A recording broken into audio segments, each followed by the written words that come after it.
À Vapexpo Paris 2025, on est passé par les cuisines de Liquid Lab.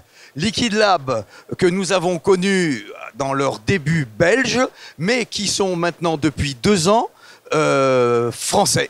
Totalement français, vous avez transporté vos usines ici en France.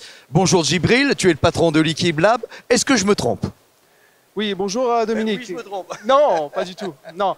Oui, effectivement, on est passé en France depuis 2 ans et voilà, on a transformé notre usine de Belgique en France, oui, effectivement.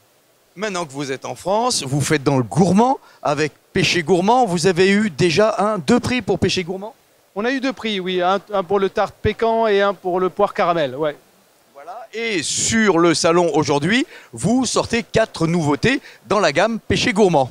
Oui, on travaille encore cette belle gamme qui mélange le fruité et le gourmand en même temps. Effectivement, c'est un super produit. Ça fonctionne bien commercialement, Péché Gourmand?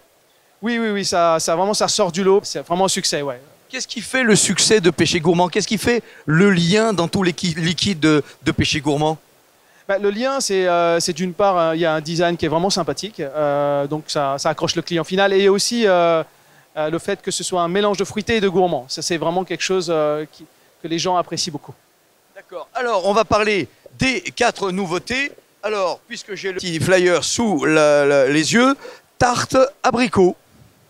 Alors, on a fait donc 4 nouveaux liquides avec une première tarte abricot. Cette fois-ci, on a utilisé une pâtissière en design. Tu vois, l'année dernière, on avait choisi un pâtissier, et cette fois-ci, c'est une pâtissière. Donc, tu vois, c'est une vraie pâtissière qui sait faire des gâteaux, qui vous donne un coup de main pour faire vos liquides.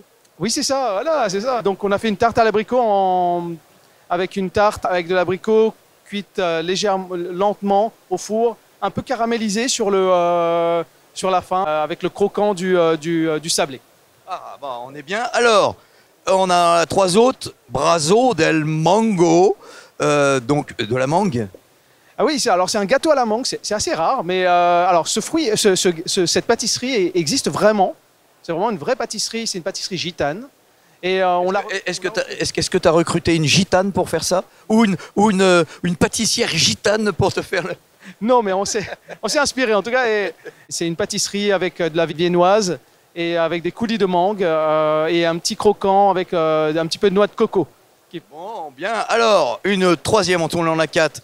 La framboiserie que je viens de goûter, plongée dans un monde de gourmandise avec ce gâteau moelleux à la framboise où chaque bouchée révèle une texture fondante et aérienne. Et je sais que ça finit par un petit coulis de cerise par-dessus. L'idée est là, et puis on a ça. On a de la framboise et un tout petit fondant de cerise, un peu crémeux, bien sûr, puisque c'est un gâteau. On est bien là-dessus. C'est plus une pâtisserie, hein. Donc on a 2 pâtisseries, une tarte et un gâteau moelleux, voilà, dans toute la gamme. D'accord, ouais. D'accord. Parce que moi, je mets les gâteaux dans pâtisserie, tu sais.